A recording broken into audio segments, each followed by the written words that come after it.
स्वधर्म जागृतीचा विधायक बुरुज एनालायझर न्यूज, एनालायझर न्यूज। दोस्तों नमस्ते। कुछ फिल्मों के नाम बड़े अजीब होते हैं। फूल बने अंगारे, फूल बने पत्थर, गीत गाया पत्थरों ने, ऐसे कई नाम जो बड़े अजीब तरीके के होते हैं। गीत पत्थर कैसे गा सकते हैं पता नहीं है। हमारे यहाँ एक पत्थर है जिससे उसको बजाने के बाद थोड़ा बहुत म्यूजिक निकलता है, तो उसे गीत गाया पत्थरों ने कह दिया जाता है। जब कोई लड़की अपना बदला लेने के लिए अंगार बनकर आती है तो उसे फूल बने अंगारे कहा जाता है। जब कोई व्यक्ति जो बड़े ही नर्म किस्म का हो और उसका बदला लेने के लिए वो सख्त बन जाए तो फूल बने पत्थर, ऐसा कह के फिल्मों के नाम दिए जाते हैं। और ऐसी एक स्टोरी बनाई जाती है। बहुत सीधा साधा लड़का था, सीधी सादी लड़की थी, उसके ऊपर अन्याय हुआ, वो फिर भड़क उठा और उसने बदला ले लिया। फूल बने पत्थर, फूल बने अंगारे, गीत गाया पत्थरों ने, शुरू हो जाता है। राजनीति में भी बिल्कुल इसी तरह का काम हो रहा है। मुझे लगता है कुछ ऐसी ही फिल्में निकलनी चाहिए, जैसे पागल बना प्रवक्ता।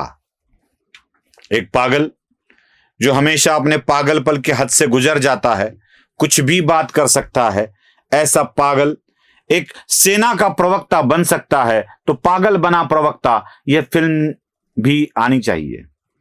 साइकिल रिपेयर वाला बना संविधान विशेषज्ञ। पुणे में एक व्यक्ति साइकिल रिपेयर करता है, साइकिल रिपेयर का धंधा है उसका, वो बन जाता है संविधान विशेषज्ञ। इंग्लिश का टीचर बन जाता है घटना का विशेषज्ञ।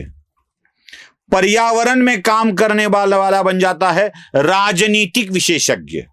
कुछ भी हो सकता है। अगर ऐसे कुछ भी हो सकता है ना, एक फिल्मों में काम करने वाली लड़की एक बड़ी राजनेता बन जाती है और विधर्मी शादी करके वो और भी बड़ी बन जाती है। वैसे और एक नई चीज निकली है, ब्यूटिशियन बनी इतिहास विशेषज्ञ। जी हां, ब्यूटिशियन बनी इतिहास की विशेषज्ञ। ऐसी ही एक ब्यूटिशियन के इतिहास विशेषज्ञ होने की कहानी मैं आपको बता रहा हूं। अधजल घघरी छलकत जाए, ये कहावत है।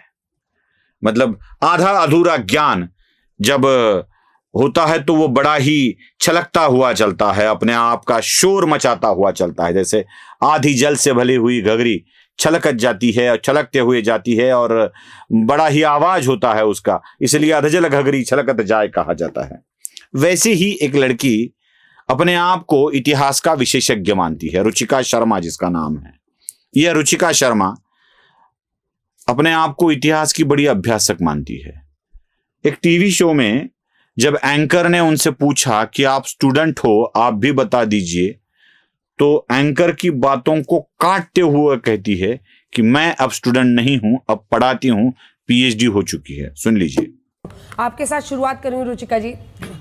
आप एक स्टूडेंट हैं जी। पहले तो मैं स्टूडेंट थी, मेरी पीएचडी हो गई है जेएनयू से, अभी मैं पढ़ाती हूँ। सुना?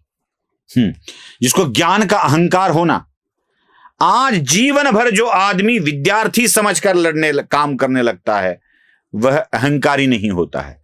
उसे सर्वज्ञान प्राप्त हुआ, मैं सर्वज्ञानी बना, ऐसे नहीं लगता है। लेकिन इस रुचिका जी को हम सर्वज्ञानी बने ऐसा लगता है और वो इतिहास के बारे में झूठ के ऊपर झूठ फैलाते जाती है। अंजना ओम कश्यप को भी टारगेट करके उसे झूठा साबित करने की कोशिश करती है, लेकिन ज्ञान बहुत है ऐसा लगता है इनको। दोस्तों, ऐसे ज्ञान वाले बहुत देखे हैं और ये छत्रपति शिवाजी महाराज का अपमान करते हैं, यह राणा सांगा जैसे वीर का अपमान करते हैं और अपने इतिहास के ज्ञान को दुनिया के सामने रखते हुए अपमान करते ही निकल जाते हैं। ये रुचिका शर्मा इस हद तक गिरती है कि ये छत्रपति शिवाजी महाराज को लुटेरा घोषित करती है। जरा उसी के शब्दों में सुन लीजिए। शिवाजी मुझे याद आते हैं, शिवाजी कर्नाटका में जब जो चिक्का राजा वुडेयार थे, अगेन हिंदू राजा, उनके खिलाफ जब कर्नाटक में उन्होंने अटैक किया श्रीरंगपट्टनम में, तो वो बाकायदा उनके बाखर में लिखा है कि आसपास की सारी जगहों को उन्होंने लूट लिया। सुना? इतना ही नहीं दोस्तों, इस शो की एंकर अंजना ओम कश्यप याद दिलाती है कि छत्रपति शिवाजी महाराज एक ऐसे आदर्श व्यक्तित्व है, भगवान तक का दर्जा उन्हें दिया जाता है। हमारे जैसे महाराष्ट्र के लोग जिनके भगवान जैसी ही पूजा करते हैं, उनके बारे में शब्दों का इस्तेमाल ध्यान से कीजिए, समझाती है अंजना ओम कश्यप। देखिए, छत्रपति शिवाजी महाराज की बात की, उनकी आस्था बहुत लोग रखते हैं, उनको भगवान की तरह पूजते हैं महाराष्ट्र में। और मैं आपसे सिर्फ इतना कहूंगी कि कुछ भी ऐसा ना बोले जिससे किसी की भी भावनाओं को ठेस पहुंचे या उनका अपमान हो। छत्रपति शिवाजी महाराज और उनकी जो लेगेसी है उसको पूरा देश नतमस्तक होकर सलाम करता है। इसलिए मैं आपसे बस एक रिक्वेस्ट कर रही हूं, कुछ भी ऐसा ना बोले ताकि लोगों की भावनाओं को ठेस पहुंचे। देखा, फिर भी ये लड़की इतनी मगरूर है, इतनी मगरूर है कि वो कहती है मैं फैक्ट बता रही हूं, फैक्ट से अगर किसी की भावनाएं आहत होती है तो दुर्भाग्यपूर्ण है। सुन लीजिए, मैं बिल्कुल फैक्ट्स पे बात बोल रही हूं। फैक्ट से अगर किसी को ठेस पहुंचती है तो it's a very unfortunate thing. मैं सुना, इतनी मगरूरी कहां से आती है? मैं इसके कुछ फोटोग्राफ्स आपको दिखा रहा हूं, आप इसके चैनल पर जाएंगे तो पता चलेगा कि ये आंखों की सौंदर्य बढ़ाने वाली लड़की है। अपने ऐसे लो कट वाले कपड़े पहनकर उत्तान और उन्नत जिस्म को दिखाते हुए ये लड़की अपने आप को ब्यूटिशियन के तौर पर लोगों के सामने लाने की वजह इतिहास का विशेषज्ञ के नाम पर लाती है। ऐसी रुचिकाओं को सामने लाने का मतलब क्या होता है? लोगों की रुचि बढ़े, लोगों में भ्रम पैदा हो और इसी भ्रम को लेकर अकबर और औरंगजेब जैसे आक्रांता शासनकर्ताओं को अच्छा साबित करने की कोशिश की जा सके।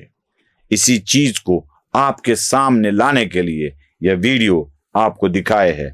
लगता क्या है जरूर बताइए। नमस्ते।